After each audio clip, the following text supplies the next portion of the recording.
So what we will be doing today is, so last week all of you wrote a program in which you wrote in Java, and if the user entered 1, you showed user a message saying something, LED on. If the user entered 2, you showed the user something switched off, 3, 4, right? So that's what you did last week. This week we will go from end to end. So we will actually control Arduino through Java this week, right? So I have got these 2 LEDs, and on this Arduino I have written this program. Okay, so line number 19 to 27. So that program has been pushed onto Arduino already. And what I'm doing here is, if the user presses 1, then something happens, right? So if the user presses 1, what should happen on this Arduino? What should happen? If the user puts 1 on the serial port here, what should happen? Line number 21. So yeah, so that LED should be switched on, right? So I have got 2 LEDs. One is blue and one is green. The green LED is on pin number 12 and the blue LED is on pin number 8, right? So the green LED should switch on. Yeah. If the user presses 2, then the green LED should switch off. If the user presses 3, the which LED should switch on? The blue one. And the user presses 4, the blue LED should be switched off, right? And of course you can extend the logic to, because if you can control LED, you can control really anything, be it a speaker or a motor, so you can move the robot whichever way you want. So we work at the fundamental principle, which is just controlling LED. Okay, so this program has been pushed onto Arduino. This is our Java program, and I'll explain whatever is in there, so you don't need to get scared by the program as such. So let's see things in action first.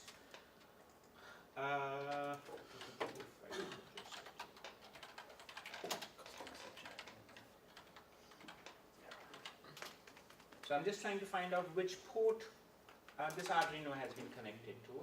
So that's COM4, isn't it? So it's COM4. So I change this port to COM4 and COM4. All right. Okay, let's run this. Okay. So it's asking me enter the command. Okay. So if I enter 1, my one of the LEDs should switch on, right? Which is the green one. So let's see if it happens. I enter 1. And LED is on, right? So I want to switch it off. I say 2, and it switch off. I want to switch on the second LED, which is the blue one, so I say 3, and it switch on. And I want to switch it off. I say 4, and it switch off. If I want to switch on both the LEDs, then one LED switch on, and 3, the other LED should switch on. Okay. Overall, in today's lecture, this is your only task, that you write Java program which I give you. You make some modification into it, and then you control Arduino, these LEDs, and then you extend it, and then have a speaker, and then you play some music. Let the user control it. And if you have already created a robot, make the robot move left, right, up, down using Java.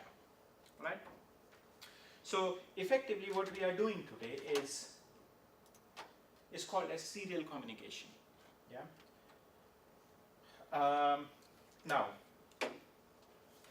Serial communication. So what happens is, if you have got this Arduino, so that's a hardware, and you have got this PC, so that's a second hardware.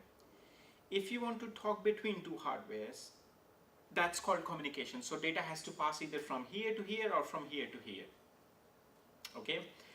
Can you tell me from your life experience, have you ever seen 2 hardware talking to each other? When? Where? Printer and computer. Absolutely, printer and computer, yes. Remote control and skybox. Remote control and skybox, absolutely yes. What else? Webcam. So your PC is talking to the camera. Your mouse, that's the external hardware. Your joystick, that's the external hardware. So 2 hardware talking to each other, and that's called communication. Now, communication can happen 2 ways. One is serial communication, one is parallel communication. if I just tell you that there are two communications, serial and parallel, and I just tell you intuition-wise, what do you think would be the main difference between serial and parallel? Just by the name of it. Parallel, two things at once. Exactly. So serial would be one thing at a time is sent. So if I wanted to send hello to you, if I wanted to send hello world to you, serial communication. So it's serial communication will work like this. First H, O, then W, then O, R, L, D. That's my serial communication, one bit at a time, or one thing at a time. Parallel communication, it's a clever communication, and parallel communication will work like, if that has to be sent, it will do things in two steps. So 5 bits at a time or 5 characters at a time, and then another 5 at a time. So multiple bits, parallel communication sends at the same time, right? Now, which two communication would be less time consuming? Which will be more quicker? First was serial or parallel? Which one? Parallel. Why parallel? Because it has, well, in theory it should have what goes through. Yeah, because it's sending more. So Yeah, bigger chunk. yeah. Generally, parallel would be faster. The downside is because it's a parallel communication. So since it's a parallel communication, there's a problem of synchronization, because how would you know if H? So if I send HELLO all in one go, so there are 5 buses coming to you. So HELLO. How do you know H comes before L or L comes after E? So there is a sequencing problem there. So you have to put in extra effort or extra hardware or extra circuitry or extra code to deal with this synchronization problem. And you have clocks and all that stuff to deal with that. But you have that extra burden there, right? So that's the slight downside. On the serial communication, you don't have to worry about any of that sort, because you are getting one thing at a time. So you can sequence it. So serial communication is much simple and straightforward. Parallel is a little bit tricky. Of course, parallel would be efficient, but there is this, trade-off with synchronization issue. Okay. All right. So this is what we will be doing today. What we did just now was actually serial communication. So there is this Arduino with some LEDs, and then there is this cable going on from one end Arduino and to the other end of the PC. So it's connecting to a port. And then when who is sending data to whom? Tell me. So right now when I had the LED, who sent data to whom? So data went from here to there or from there to here? Yeah, so it went from computer to Arduino. So this is called writing. I'm writing. So from computer I'm writing it onto Arduino. Same way, I could then read the data from Arduino and push onto your computer. Okay, so I can do that as well. That read the data from Arduino and push onto your computer. Okay, now some bigger things. Why do you think this kind of thing would be useful? In what scenario? Actually, it has got massive use. So if you could control your Arduino through PC, so you can control your Arduino remotely. So maybe you have a ultrasonic sensor here, and you put it behind your door, and when the door opens, then the ultrasonic sensor senses that distance has decreased. Ultrasonic sensor is a sensor which we will be using in the labs maybe next week or the week after, which gives you a measure of the distance of the object ahead of it. Right? So if the object comes near it, ultrasonic sensor will give you a less distance, so you will know how far is the next object. So when somebody opens the door, then ultrasonic sensor will give you a low figure, yeah, and then you write in the Arduino that if the distance is less than 16, push onto the computer. So computer will be notified, and then from that computer you can use any high-level language like Java and all that to send SMS, email, or do all sorts of things. Yeah, so it's so the communication between Arduino and your computer can be very useful. Can you think of one other scenario in which the communication between Arduino and PC would be useful in a real life? Tell me a real life scenario wherein if Arduino is talking through serial port with the computer, it will be useful.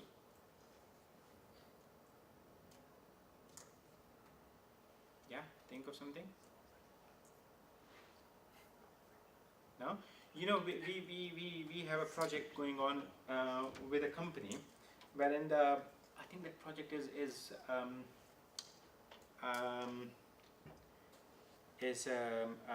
protected by IPR and all that, I'm assuming. But fundamentally what the project is like this, that you know, there is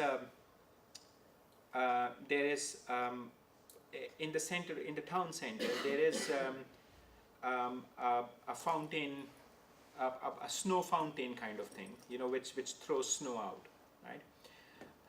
And a certain chemical is poured into that hardware, so certain fuel, let's say fuel, or certain chemical is poured into that hardware, which runs the whole thing, so which turns, you know, things into snow and all that. So now that chemical, when it is less than a certain threshold, it stops giving out snow. So if somebody has to go out every now and then to the town center and check the level of that liquid, okay, so like how much, and if it's below a certain threshold, then you have to refill it. But then it requires somebody to go and check it manually. And what the company wants is, you know, a hardware, so it could be Arduino, and we are using Arduino for that, which will measure the amount of liquid, either by weight or kind of with some other mechanism. And once it finds out that the liquid has gone below a certain threshold, it then notifies the company, either through email or SMS. Now, and exactly that sort of thing is what, you know, serial communication will be required for that. Okay, so that's useful.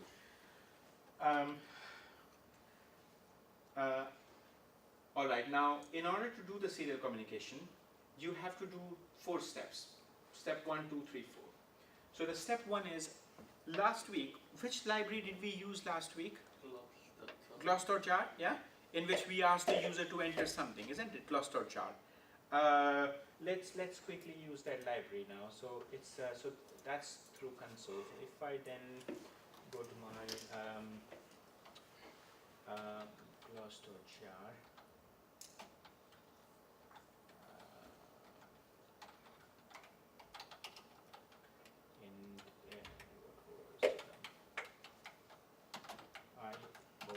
what was the command to get the next int?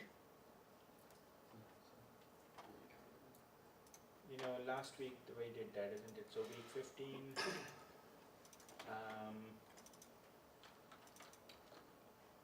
what was the command to IO.readInt, yeah? So IO dot, okay? Now, why I'm getting this error? Red? What's the error, by the way? So error is IO cannot be resolved. So why I'm getting this error? And how to resolve it? It's imported star thing. Yeah. Which one? Yeah, import gloss.star. So home. Okay, I'm still getting an error. Why? So it said gloss cannot be imported. Why? In the same folder. And no, it's not a problem. So It's looking in the right folder. the folder is right as well. You've got a link to the file? Yes, my gloss.jar, which is library file, I haven't added library file to it. So I just put a link to that. So this is my project, week 16. I did right click and then properties and then build path and then add external jar lib. Where is my gloss.jar?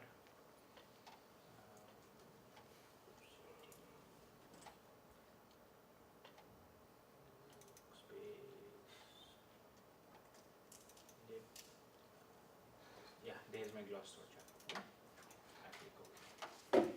So my gloss, so now I don't get any error. And now if I run this program, I get something like please input an integer value, whatever I entered that will be. So gloss.jar is a library we used. Today, and what is a library, by the way? Library is a set of functions, yeah, which can be, so gloss.jar we used last week. Today we will use another library to do serial communication, to talk between Arduino and computer and vice versa. And library we'll be using is called rxtx communication.jar. I have provided this library in Moodle under this week 16 stuff. So you have to add that library first to the project, obviously, isn't it? So,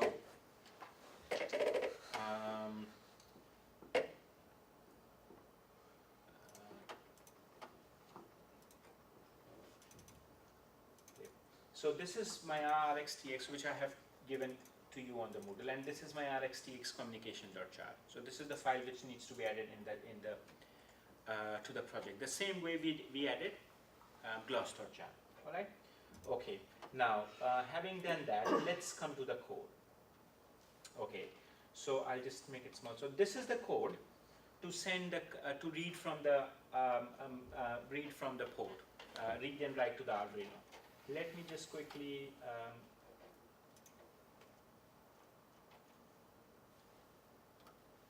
Okay, right now we will focus on one function, which is send to Arduino. All right. So this function starts from which line and finishes at which line? So I'm talking about the line number 37. Maybe I could just make it slightly bigger. 37, 59. Yeah, 37 line. 37.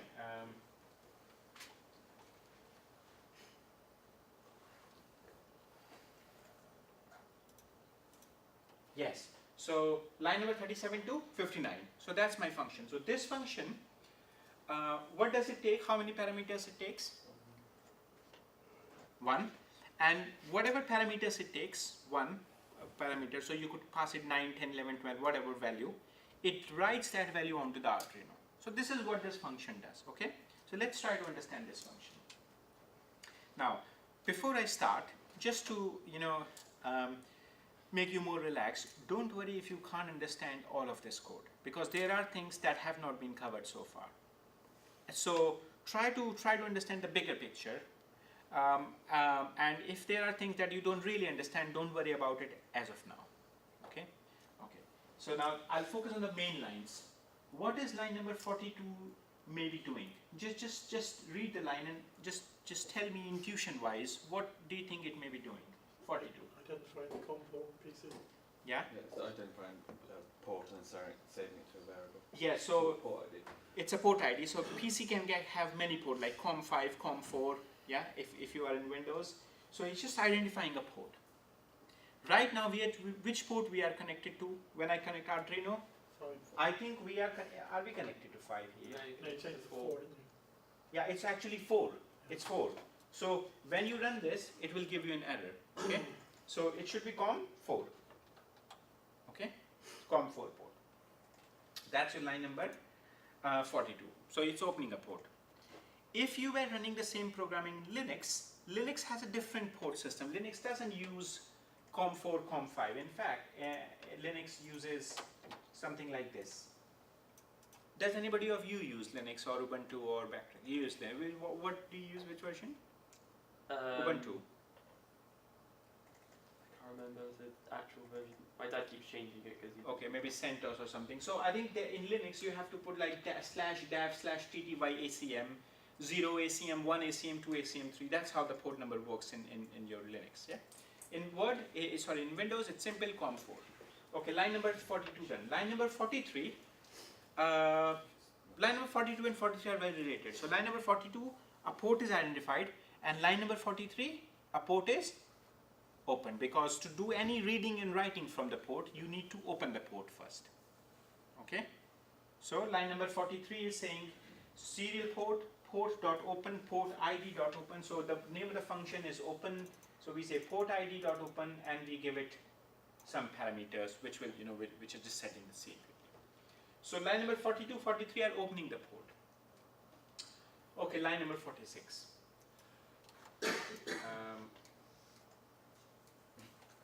There? Yeah, line number 46. Okay. If you see on the top here,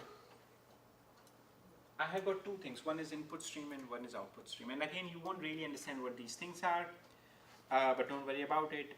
What input-output stream is, if you want to read something from a port or something from a hardware or something, or if you want to write, you need a stream, or you need a kind of a thread or a pipe, something. Yeah. If you were reading from it, would you require input stream or output stream? If you wanted to read from something, input, because input stream is for reading. if you wanted to write onto Arduino, write onto a file, or write onto a database, write onto something, then you require output stream. So that's why I have got both, input stream, output stream. And if you see this stuff here, the function which is read from Arduino, which stream it is using? Input stream. And the function sent to Arduino, which is writing to the Arduino, which stream it is using? Output stream. Okay? Because here, sent to Arduino, I want to write to Arduino, so I will use output stream. So once I execute line number 46, I get output stream. So I can push stuff onto the Arduino. Fine. Line number 47. Any guesses what that 9600 may mean? Communication. Yes, we remember the 9600 stuff from this sketch. Yeah? Bits per second stuff. Yeah, so that's 960. And now, can you tell me what that line number 47 may be doing? 47 to 50. Line number 47 to 50 is just setting the parameter. So line number 47 to 46 is saying, look, you have opened a connection to the port, and the bits per second rate is 9600, and there are a few other things like data bits 8 and so forth. So again, you don't have to worry about the details. Just understand that line number 47 is initializing some of the variables. Yeah. Okay. Line number 52. Line number 52 and 53. Okay, line number 52, what is my output? What is this output basically? It's an output stream. So when you say output.write, effectively what you are doing? You are writing the stuff onto the stream, onto the port. So you're writing the stuff onto the Arduino.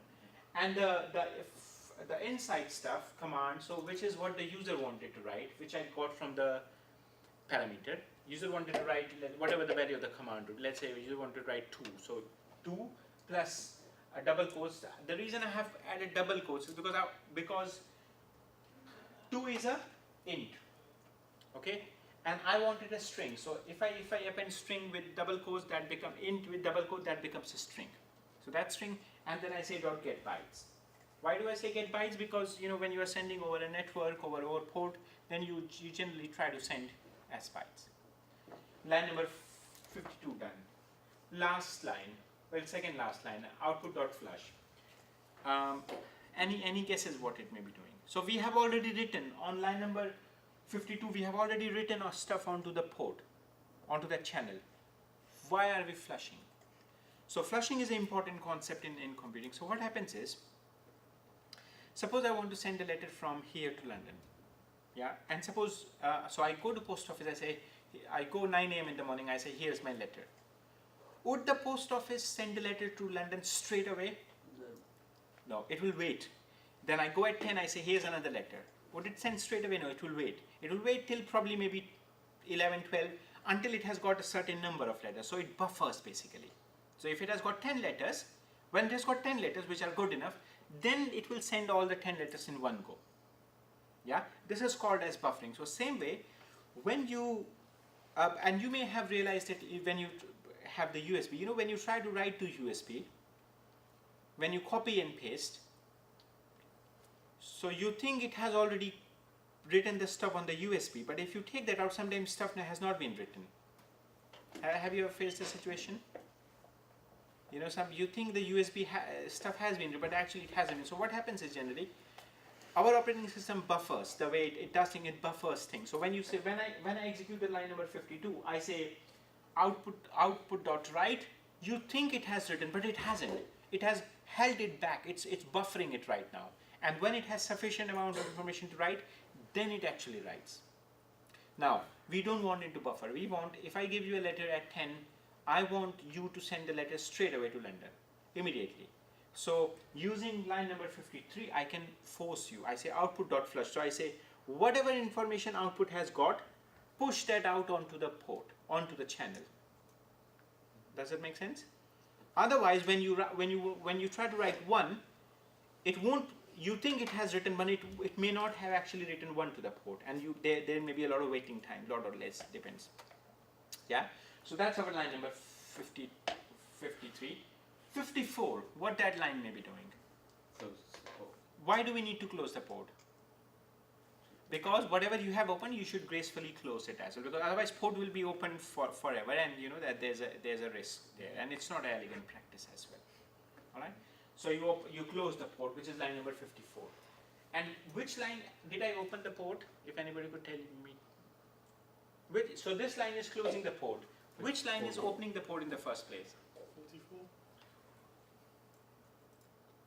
Yes, 44 line is actually opening the port.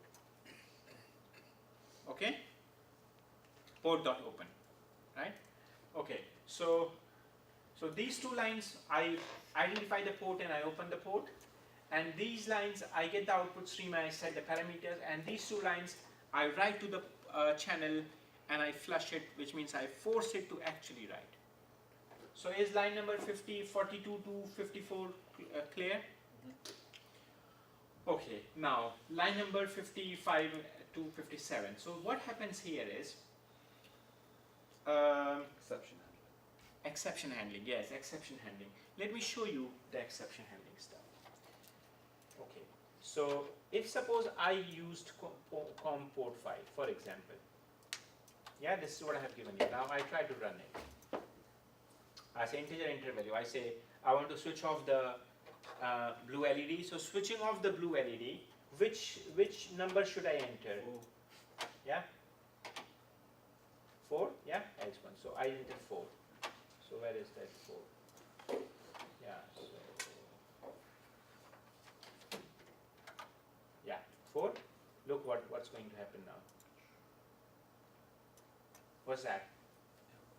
You get an exception, isn't it? And what's the exception here? No such. I'm sure all of you probably will get that exception, because you know in your PC maybe the port is COM3, maybe port is COM1. I don't think it will be COM1 here, it will be COM3 I suppose, COM4, COM5, maybe COM6. So if you have not put in right port, then you know it will give you an error saying no such port exception. Is it a good way to do things? Not really. You know, you want to handle things too, and that is called an exception handling, which is a mechanism in many programming languages. And effectively what happens is, you know that line number 42 to 54, these lines, you know that these are especially susceptible lines. They are prone to errors because maybe the port doesn't exist. Yeah? Since you know that these lines are prone to error, these are susceptible to errors, so you kind of think beforehand, and then you do exception handling measure. So you surround it with try catch. So try, can you see try? When you say try, this is the opening bracket of the try. Where does it close? Here. So the line number 42 to 54, I suspect that this is an error prone area. These lines may throw errors, exceptions, something wrong may happen. So I surround it with a try catch. And I say if something wrong happens, then you know catch the exception and do something nice here. So you know maybe handle it gracefully. So let's see if I can, you know, what can I write here? What I could write here is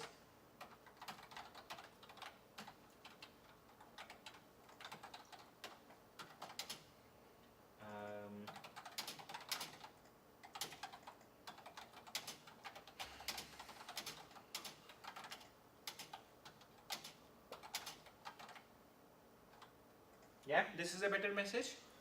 Somewhat. Huh? Do you want to change no exist? Yeah, no exist. Yeah. Alright, now it becomes perfect, yeah? Alright, I go there and I change.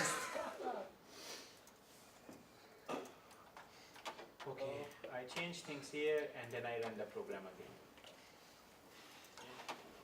Now, who can tell me that if I run this program with COM5 and what's going to happen now? Yeah? Just display a message. It will display a nice, proper, elegant message. All right. So let's see things in action. So if I run it, it says put an integer value. I say I want to switch off the LED. I say 2, and it gives me a nice message. And it doesn't crash here. See, there's no red stuff here. And I say again 1. So I say I want to switch off, and then it doesn't go red and gives me a nice, elegant message. So effectively,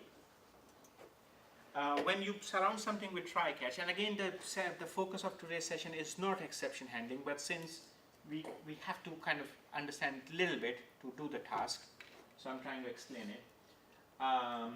So exception handling allows you to catch the exception gracefully, rather than getting a blue screen. All of you have got blue screen at one time, isn't it? So it just crashes. You don't want to be doing that. You want to be nice to the user, isn't it? So that's why you handle try-catch. Is there anything in that between 41 and 57 which still seems tricky to you? No? Just one thing. If suppose I wanted to know more about this open function, where could I see the information about that?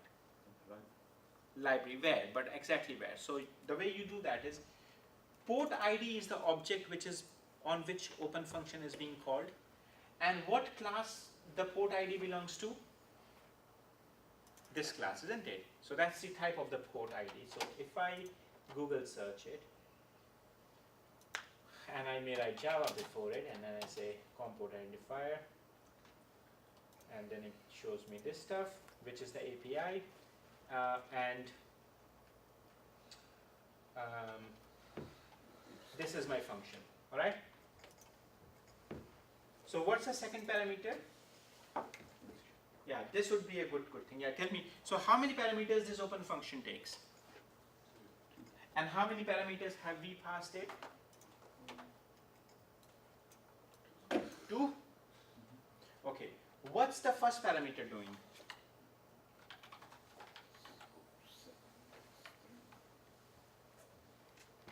Yeah, read about that in this one.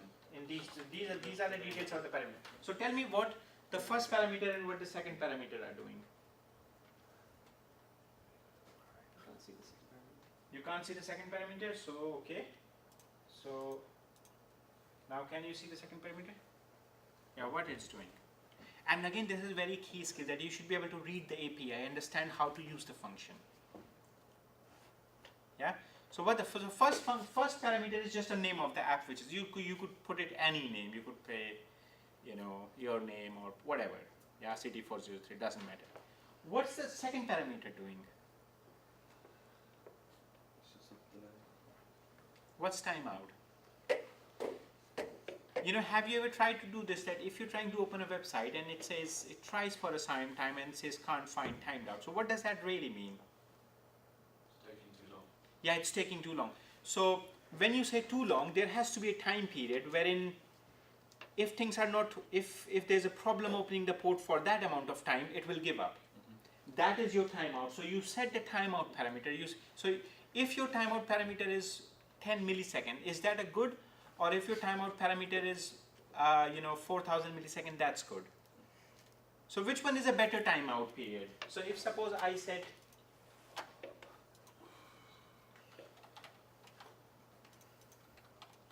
okay, so that's my first one.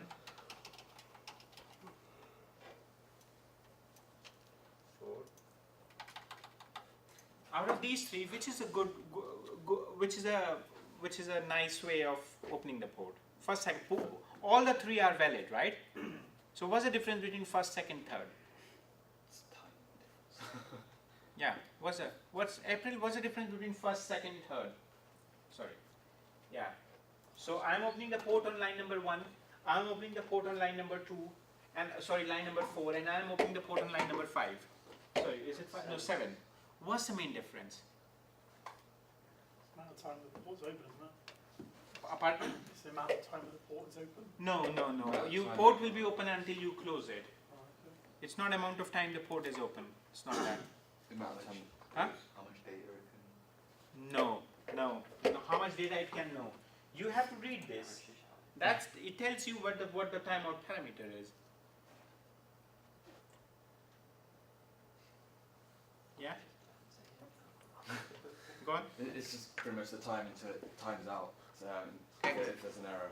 Exactly. So it's a timeout parameter. So what the first one is saying, try opening the port for first 4,000 milliseconds. If you can't, then say give up and then don't try any further. The second line number 4 is saying try opening the port for 4 milliseconds. If you can't open the port with that, give up. I mean, do that in 4 milliseconds. Possibly, yes, yeah. And line number 7 is saying, try to open the port and keep trying for, how much is that? Whatever that is, this much maybe 400 hours. And if you can't open the port, then give up.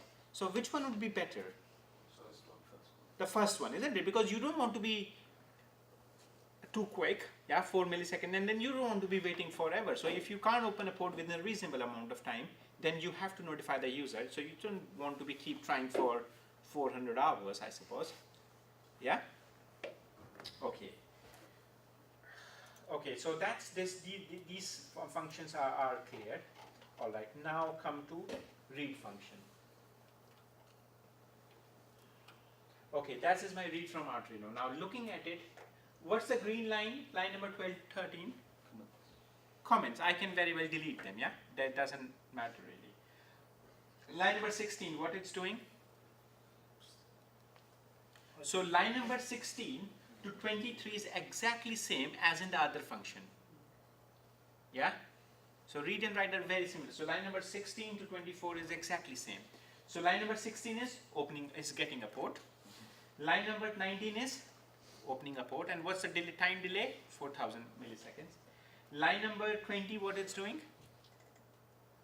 This time it's not getting output. Look. Yeah, it's reading from the Arduino. It's a get input parameter. It's not get output parameter. So in the right one, so it's a get output because it wants to push on to Arduino. In the first one, it wants to read from the Arduino and hence get input. Yeah, but otherwise, apart from line 20, it's same. And this line, this thing, it's what it's doing is, as long as input is available, input.read. So whatever is in on Arduino, you can read that value. Okay. What's while true is doing? Line number 26. Yeah, it's a loop. It's an infinite loop. So I'm saying, okay, keep doing it for infinity as long as there's something to read. Keep on reading. Okay. But for today's class, the real function which you have to use is this function, which is send to Arduino. Okay, this is more or less clear to everybody. Yeah, and then there are few things that you have to import on the top. And what are these import? These are all available in the Eclipse, yeah, but in the jar file basically. All right, rxtx communication.jar. Okay, so that's there. Now this line, what it is doing? Line number 70 to 79.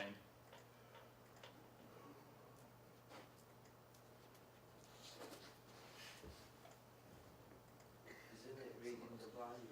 Yeah, reading the value from the user. That's what you did last week, isn't it? Using the value from the user. Line number 78. Sorry, line number 76. And what else is doing? Line number 79. What it is doing?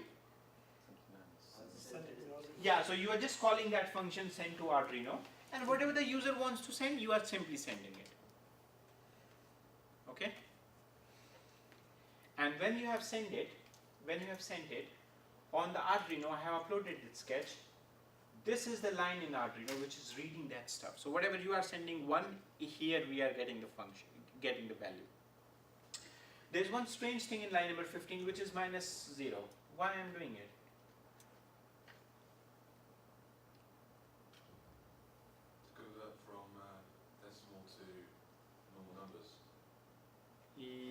Yes. So if you see the ASCII chart,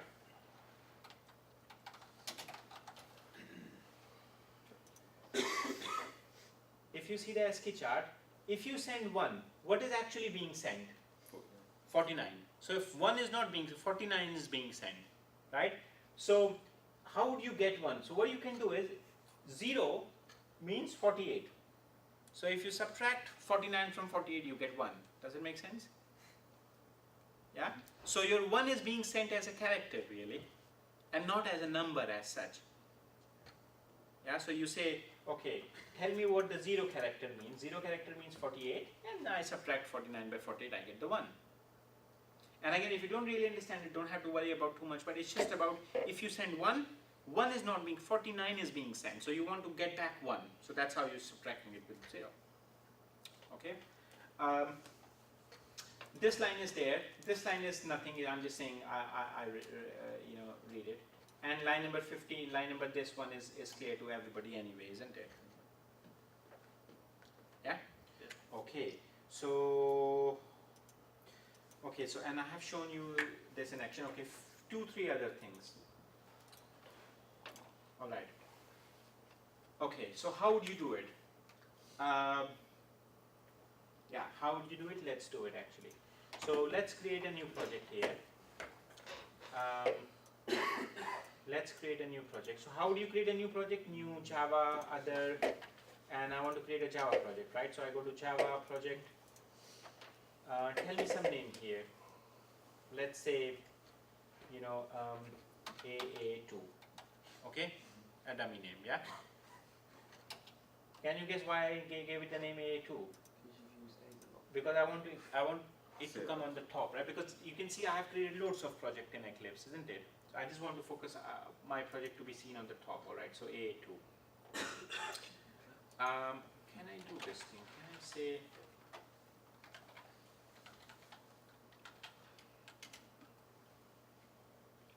Yeah, that's fine. So AA2, okay. So the first thing that you need to do is, I close this, and you need to, so this class, I have already provided you in Arduino. Sorry, in Moodle. This I have already provided the code for it. So let's create this class. So Arduino controller I want to create. So if I say new class, and I want to say Arduino controller, and make sure that you say don't create a package as such. Yeah? Yeah? Just without package. So delete the package stuff. So I say finish. And then I have a class here. Now this Arduino controller, make sure that the name is exactly same as the name of the class, otherwise you will have problem. Otherwise, just copy and paste and say copy and paste. Yeah? Straight away you do that, you start getting error. Okay?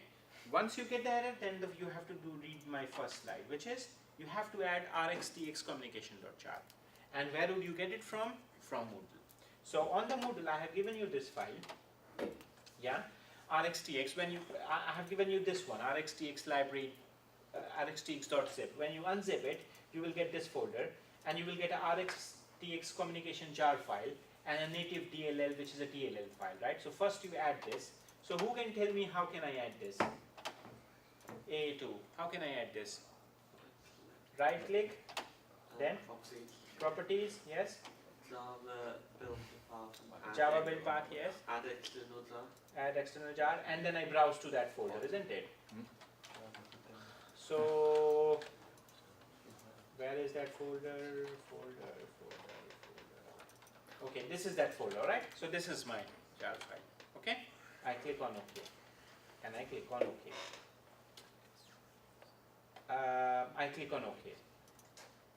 Okay, the errors will go, but actually still code won't work. There is one small problem with the code, and the problem is step number 2. So what you have to do is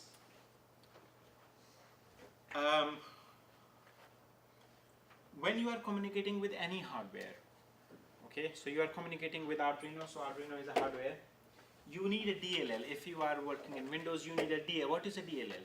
So DLL is dynamic link library, which which can talk to, which has got routines for talking to hardware in a way. And if you were working on Linux, then you will have a SO file with the extension .so. So that file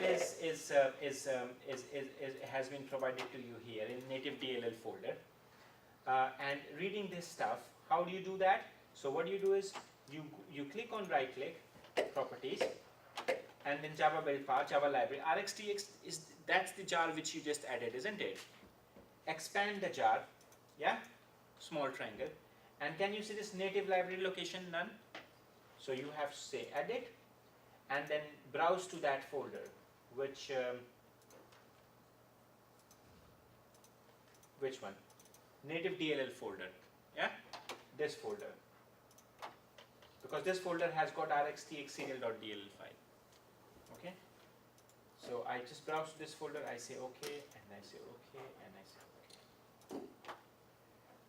Yeah, and it's working. Okay, let's try to run it. Okay, okay, I run it now.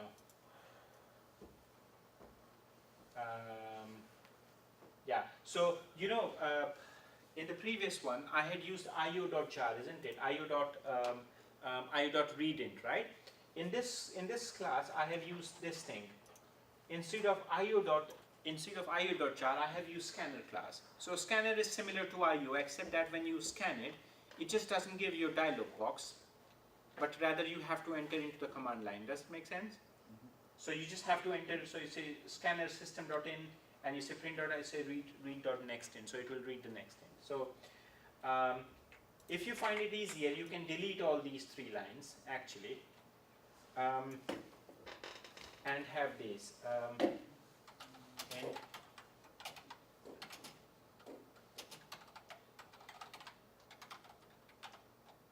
yeah, do you find that easier? Yeah, I think that's easier. So let's stick with this one. So, alright, now it's giving me an error in IO. Why it's giving me error in IO? You need to import. Yeah, because the gloss package has not been imported. So you just have to import one more file, which is gloss.jar. And I say external jar. Where is my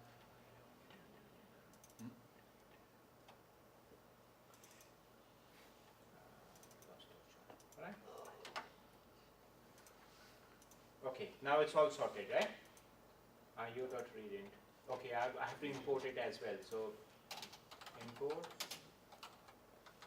gloss.jar. Alright. So now it's all fine. So let's run it. Run it, integer value. So I expect is to be switch off. So I want to switch off. So I want to switch off. So I will say I will enter what should I enter to switch off the LED? 4. You should change the COM port. No, it's not switching off, and it gave me an error, isn't it? So if you get the error, what you will do? Change comport. Change COM port. All right. So and how do you know which port you are working on? You can connect to the Arduino and say serial port. So COM4 is the port, okay? Alright, so COM4. So I change COM4 here, and I change COM4 here. Okay, let's try to run it again then. Okay, so what should I write to switch it off? 4?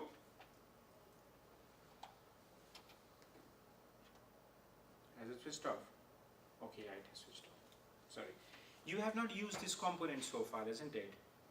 Yeah, I'll tell you what, yeah, so since you have not used, I'll take that out because you have not really used it, okay. So now I want to switch it on back, yeah? Switch on the blue LED, what should I type? 3? It's not working. You turned on 2 then. It doesn't very much. And what should I do to switch on the first LED? Green one. 1? It's not working. Unless you use this, it will not work. And that brings us to our 3rd point, which is, that brings us to the 4th point. Yeah, 4th point, right. What is happening is this.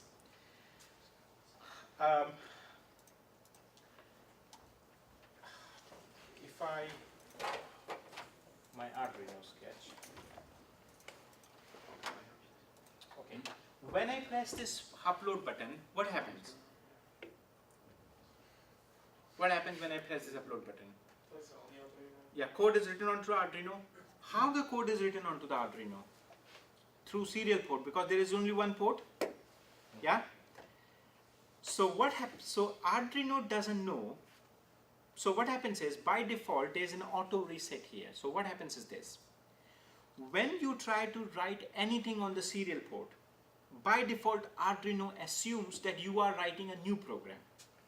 You don't want to use the existing program. You want to write a new program, because that's how Arduino has been developed. So auto reset is on, which means anytime Arduino will listen something on the port, Arduino will assume that you are trying to upload a new program. And when you're trying to upload a new program, what will Arduino do? Arduino will reset to 0, reset to nothing. So it will clean the stuff and it will allow you to upload the program. But This time if I click upload, you are indeed uploading a program, which is fine. But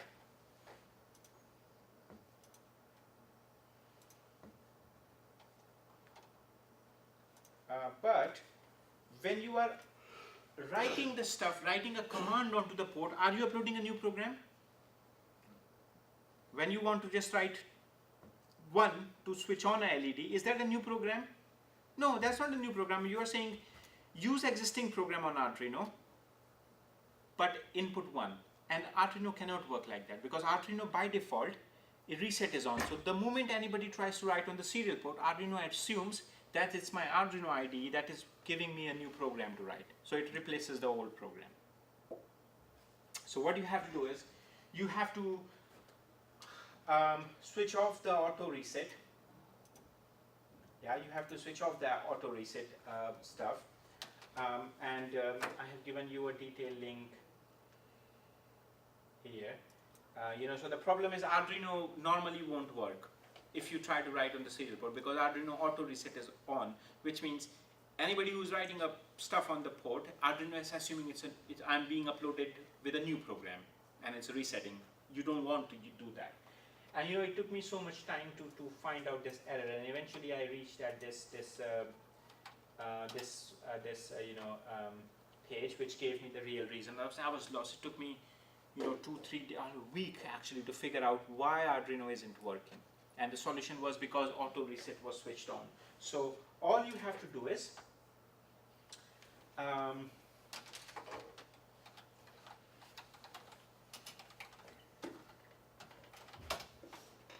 Arduino images. Where is my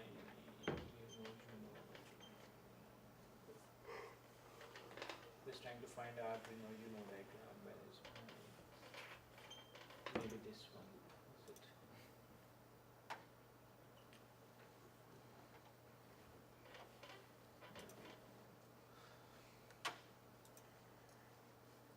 Images. Let's say this one here. Okay, yeah, let's say this one. So that's my Arduino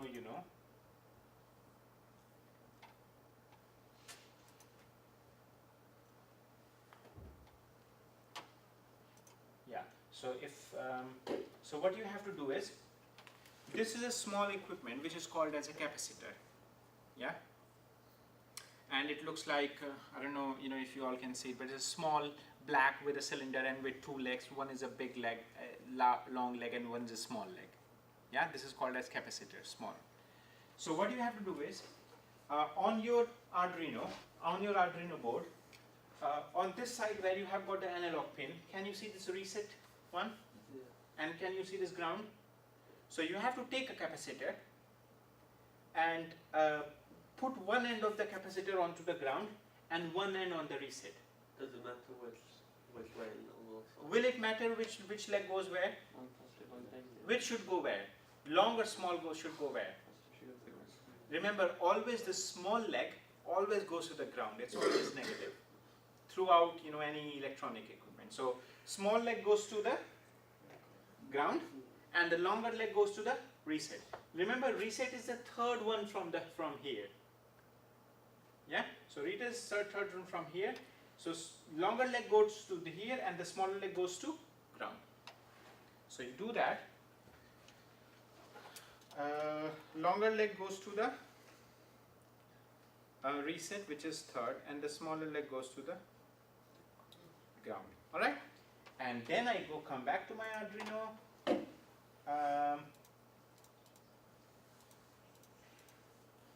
And I say 1, and it's on. Okay, 2, it's off, and 3, it's on, and 4, it's off. And if I want to switch on both, 1 and 3, okay, it starts working. So make sure you have the capacitor. Now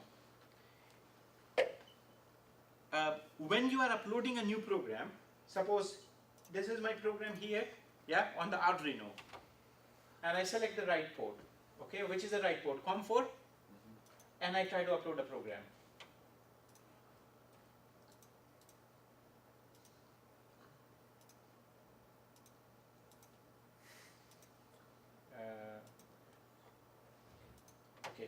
Arduino and I upload the program.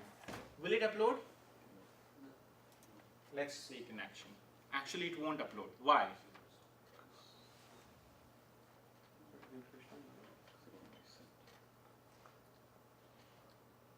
I think it shouldn't be. It shouldn't be able to upload the program. So it's the wrong com, isn't it? No, it's not the wrong com. It's COM4. Port is right, but it still can't upload. Why? Because auto reset is switched off now. So Arduino is not expecting new program to be uploaded. Does that make sense? Yeah. Yeah. So when you take this out, then Arduino expects that anybody who is writing on the serial port, it wants to upload a new program. So now when I've taken this out, this capacitor, auto reset is switched on, and if I want to upload a new program, Arduino will accept a new program. Yeah. But when we were doing through Java, we were not wanting to upload a new program. We just wanted Arduino to use the existing program which it has and read from the serial one. So it's done uploading. Can you see? So when you're uploading the program onto Arduino, do not use this. When you are writing from the Java, reading it, then use this. Does that make sense? Okay, one last thing. Actually, for some of you, things still may not work. And then you have to do step number 3, which is, for some strange reason, the PCs in this room, I think in LC204, I checked this morning, some PCs have got slightly different configuration from some other PCs. Yeah, on this PC, luckily it works. On your PC, it may not work, and this is the reason. The jar file I have supplied to you, or the DLL file I have supplied to you, RxTX, which one? This one. This one and native DLL. This was actually originally written for 32-bit PCs. These are, what's the bit size of these PCs? 64. And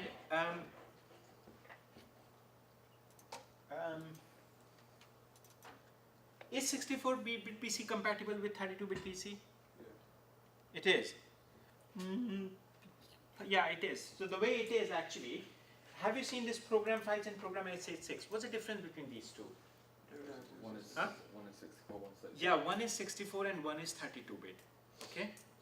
In some of your cases, if your Eclipse is using Java, if your Eclipse is using Java which is 64-bit, which is in program files, then it will not work.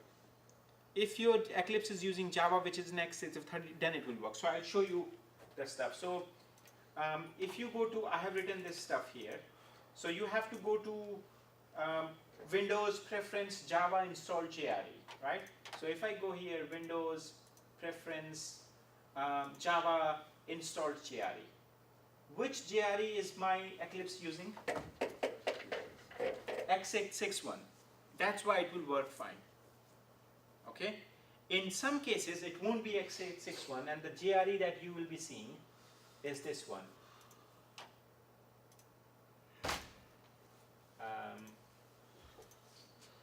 So instead of program x86, I go to program files, and then there's a Java here, and I say JRE7, alright? Now, which JRE is being used?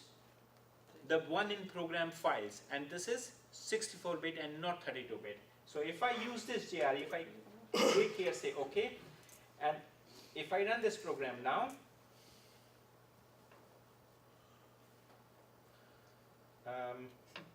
it will show me an integer value, and I say switch on. So this is my Arduino. I say 1, and we would expect LED to be on, but it won't be on. It will give me this error. Yeah, and if I can expand on, can you read what this error is?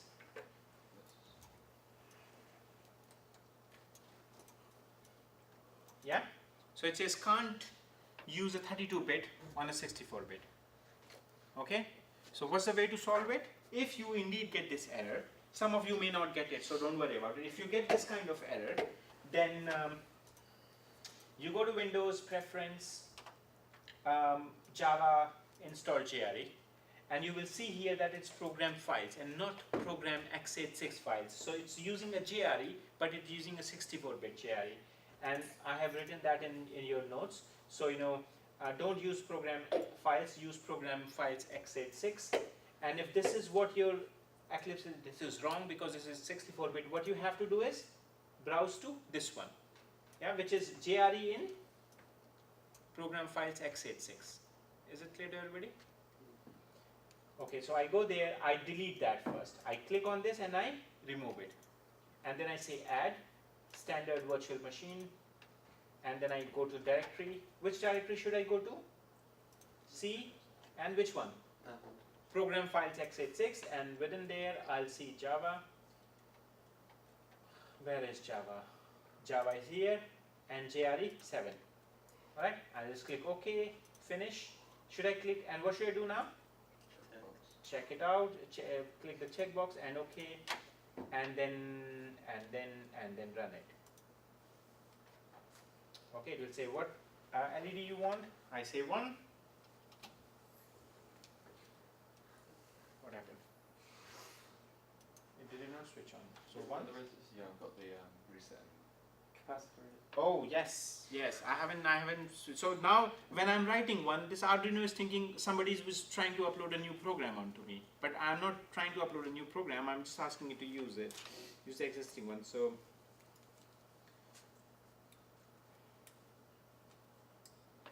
okay, and that's another good debugging skill. Like when I press 1, I didn't get any error, but it was not doing things here. So that means it is a hardware problem possibly. Okay, so let's say 1, and my LED is on, and I want to switch it off. I say 2, and my LED is off, and I want to switch on the LED blue. I say 3, and it switch on, and I want to switch it off. I say 4, and it's off.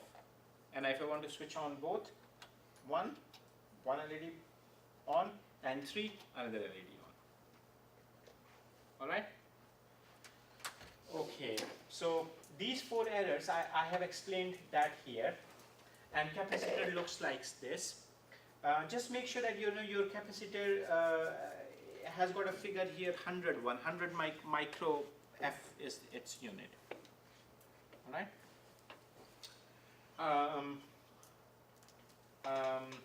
Micro is written like U. I can't really write it here, but it's wait, I can Yeah, just. no.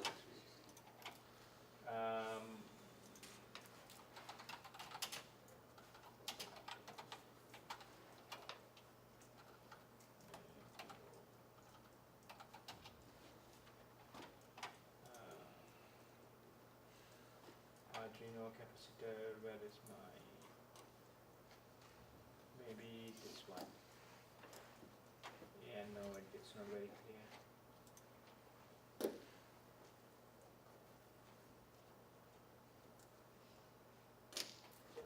Probably this one. Yeah, you'll see some figure here, 100 mu F, mu F, alright? Okay, so that's done. Now, so the code we have already discussed, this already discussed, done. Arduino sketch already discussed. Okay, so here, what's that? Yeah, so this problem we have discussed, isn't it? Yeah.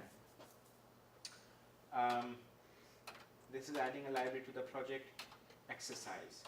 What's that? Yeah, so this is your exercise. Now remember, so all of you, what you need to do today is remember that you did write this program last week. Now you have to write the program onto a real Arduino. Okay, so get the Arduino and then upload a sketch onto the Arduino which blinks blinks LEDs. And Arduino code I have given you. So this code I have uploaded in Moodle already. Okay, and this code I have uploaded in Moodle as well. So go to the Eclipse, write the Java program, do the settings, add the library, add the DLL, and control the Arduino. So, and then once you have controlled the LEDs, then control other stuff. For example, speaker, make a music sound. Yeah. Or actually, you could allow somebody to have a keyboard. So on your speaker, say if you want to produce a frequency of 800, press 1. If you want to have frequency of you know, 500, press 2 or something. And then on your Java, write 121111. If somebody enters, that means, you know, you can make an interesting program. You can say, you know, enter 1 if you want 800 frequency, 2 if you want 900, and so on and so forth. And if somebody enters, then you can continuously beep according to the digits they have entered, isn't it? So make it more interactive and fun. All right. Okay. Now, one last important thing, which is two last important. One is you all have to get this working, because I think in your real projects you don't just want to create a small project. You want it to be more interactive. Maybe, you know, have some SMS and emails and all that stuff. So this you could do because you are having Arduino and it's communicating with Java, which has got loads of features. So make sure that before you leave the lab today, you have done this work here. I hope all of you are comfortable with Eclipse now, but if you are not, then sit in the lab, ask me, and I can go through the Eclipse. If you have not watched the video, watch the video which have been shown in week 13, I suppose. Where are the videos there? Week 14 perhaps. 13 and 16. Was it 14, 13? 13, 16 times 3 weeks. Yeah, well, they are here, whichever week that is. So it says 14, right? Definitely watch these videos, do the Eclipse by your own hand, and today's lab, at least write this program and make sure that, you know, you are able to communicate to Arduino and control it. That's thing number one. Thing number two is, some of you may be in this situation that you work something on your Arduino in office, and then you go home, and then you want to take the project with you. So what you do is you copy the project folder, but Eclipse still won't open it. So what you need to do is, if you just simply keep a project folder in Eclipse, it won't work. So you have got two options. I suppose the easy option and the straightforward option is, you know, your workspace folder. When you are copying onto the USB, copy the whole workspace folder in the USB instead of individual program. Now when you go home, Eclipse asks, where is your workspace? Point to the USB, then your projects will be displayed. But if you have copied individual projects, then it won't be displayed, and you have to say Eclipse import project, right? And then you have to say existing project from into workspace, and then you have to browse to the folder and do it. I suppose a simple and straightforward way is, if you want to run projects from your home, copy the whole workspace folder and not individual one. And then when you go home, when the Eclipse opens, then point to that workspace. Is that fine? I think that's an easy and kind of, you know, easy solution. All right. And the last thing I want to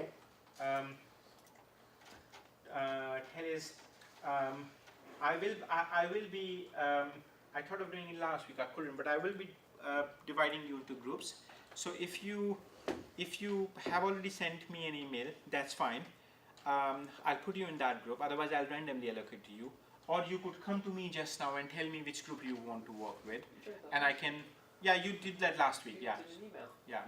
Pardon? What did an email instead? Yeah. So if you have already sent an email, that's fine. Otherwise, you know, I'll randomly allocate you. So this week I'll allocate to you, and next week. So I'll send you an email maybe tomorrow. And next week, what I want from you is half a page of a text which says what project you would be doing. Yeah. Is that per team or each one? No, per team. Per team.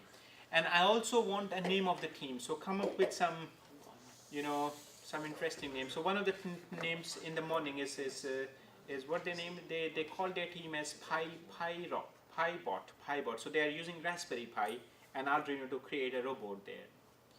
Pibot. Oh, yes, that was it. Come up with a different name. All right. And also don't forget about this student competition, which is create a stable G. If you want to take part in it, drop me an email saying you are interested, and then I can give you a little more information, and then you can send your stuff to me by 6th April. Right? Okay, thanks very much. Let's take a 10 minutes break.